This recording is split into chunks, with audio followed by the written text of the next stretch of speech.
Bueno, vamos a empezar con la pared anterolateral del abdomen. Vamos a hablar de la irrigación, el drenaje y la inervación que acompaña pues esta parte anatómica del cuerpo.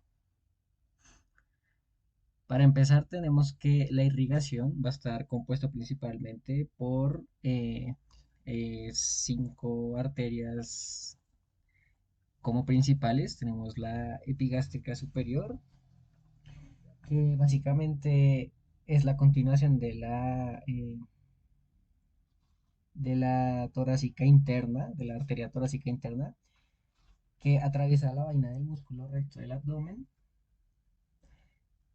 y está superiormente a través de una lámina posterior. Básicamente se va a encargar de irrigar pues la parte superior del recto abdominal, del músculo recto abdominal, y básicamente hace pues anastomosis con la arteria epigástrica inferior, que pues está más hacia la región umbilical.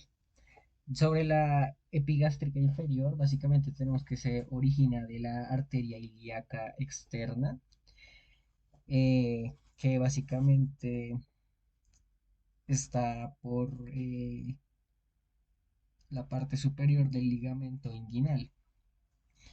Pasa por la fascia transversal para entrar en la vaina del músculo recto del abdomen y se va a anastomosar obviamente con la epigástrica superior. Sobre el resto de arterias, o sea, estas son las dos principales más relevantes del abdomen, pero pues tenemos obviamente otras que van a complementar mucho esta región. Entonces tenemos la musculofrénica, que básicamente desciende a lo largo del arco costal y se distribuye en la pared abdominal superficial y profunda del hipocondrio. Eh, También tenemos las circunflejas. Está la profunda, que se origina de la ilíaca externa y discurre sobre la cara profunda de la pared anterior del abdomen y está paralela al ligamento inguinal.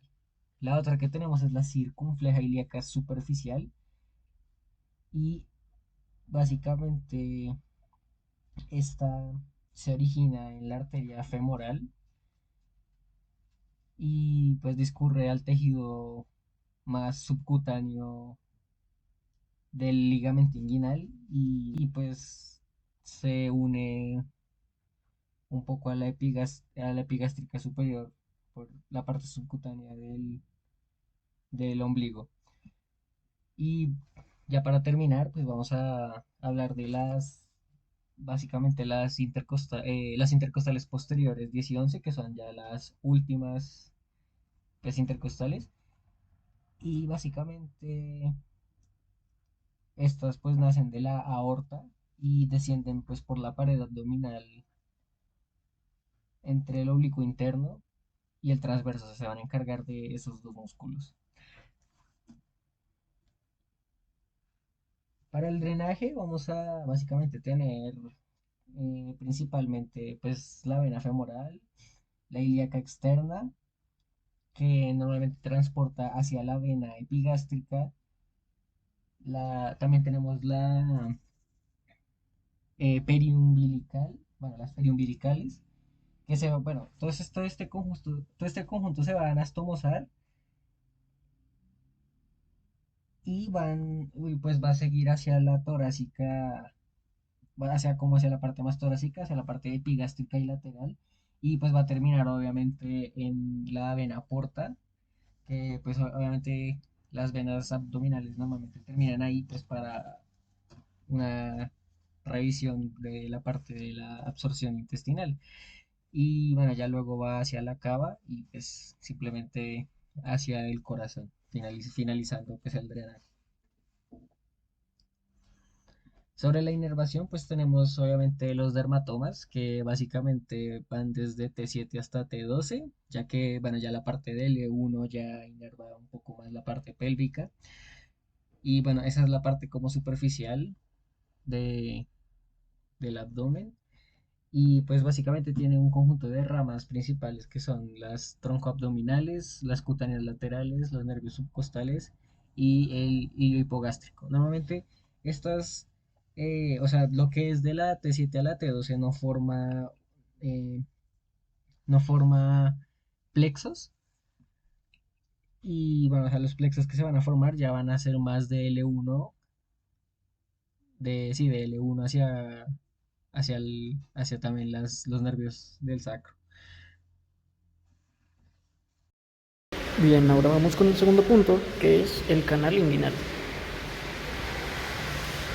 Entonces, iniciemos por la región inguinal. ¿Qué es la ingle? La ingle, pues, es una zona del abdomen que va a dividir la zona abdominal del miembro inferior y la zona pélvica. Tiene tres límites. Un límite inferior, que es el ligamento inguinal, como lo vemos acá. Tiene un límite medial, que es la sínfisis del pubis, y tiene uno lateral, que es la espina ilíaca. Ese límite pues también va a ser lateral superior. Pero también tenemos algunas estructuras importantes, como por ejemplo el triángulo de Hesselbach, que el triángulo de Hesselbach va a ser importante para uno de los puntos que vamos a tocar más tarde. Y este tiene también sus tres límites. En la línea media tenemos la línea semilunar, que es la línea que se produce por el borde externo de los rectos abdominales. También tenemos el lateral, que va a tener los vasos epigástricos inferiores, y el límite inferior, que de igual forma va a ser el ligamento inguinal. Entonces, bueno, ya tenemos propiamente el canal o conducto inguinal, que va a tener algunas paredes, va a tener 4 específicamente, ya que este es un conducto cilíndrico que va a tener 2 aberturas. Una interna o profunda, que va a atravesar la fascia transversa y es por donde van a entrar las diferentes estructuras desde la cavidad abdominal. Y va a tener un anillo externo superficial que está conformado por fibras intercrurales del músculo oblicuo externo. Entonces, la pared anterior va a estar formada, como se ve en la imagen, por el oblicuo externo. Acá adentro tenemos el canal inguinal. La pared posterior va a ser la fascia transversalis. La pared inferior o el piso va a estar formado por el ligamento inguinal y la pared superior va a estar formada por el tendón conjunto, que es la conformación de la aponeurosis del oblicuo interno y del músculo transverso del abdomen. Ahora bien, ¿qué va a pasar a través de este canal? Pues bueno, va a ser diferente en hombres y en mujeres, pero va a tener algunas estructuras en común, que las tenemos acá: el nervio ilioinguinal y la rama genital del nervio genitofemoral. En hombres, el canal inguinal es mucho más grande debido a que tiene que pasar una estructura bastante más,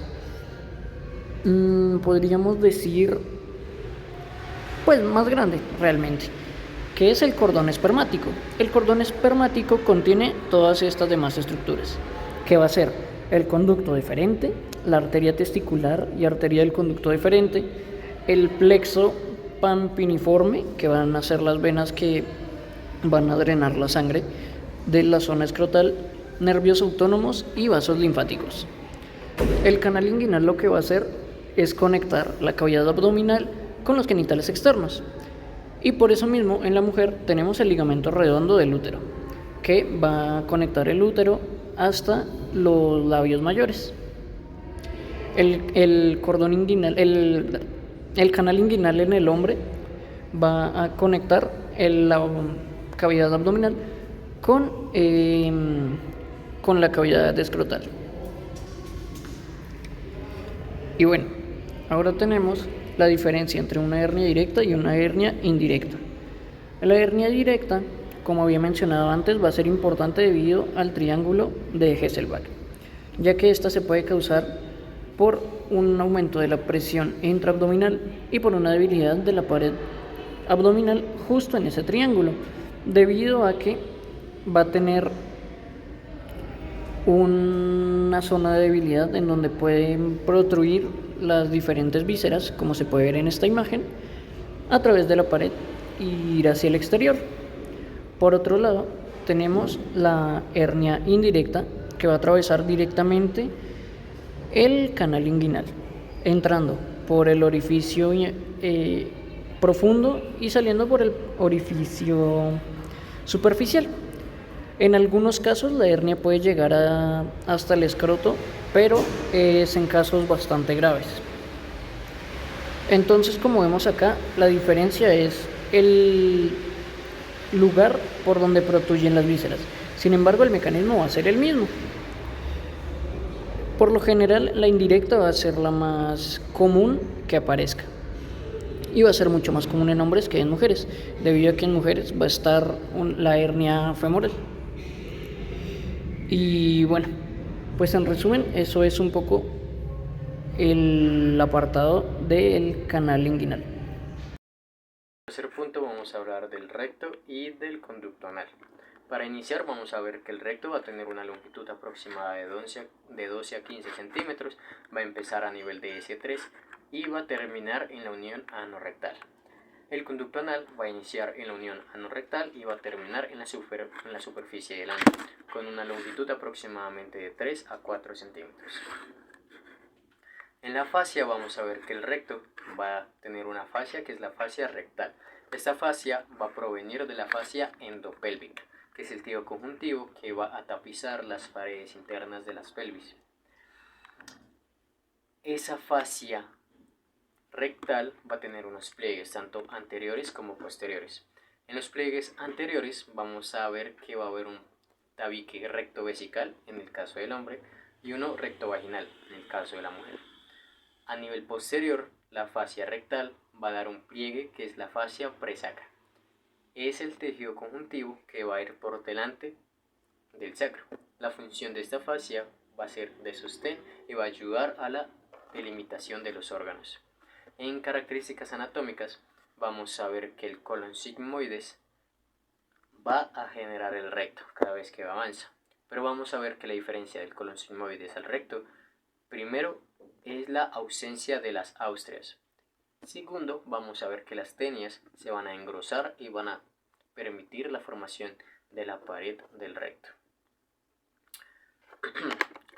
En un siguiente lugar, vamos a ver que el conducto anal se va a dividir en tres partes. En una parte superior, dada por la línea o la unión anorrectal, la segunda línea, que es la línea pectínea, entre ellas dos vamos a encontrar unas columnas que son las columnas anales.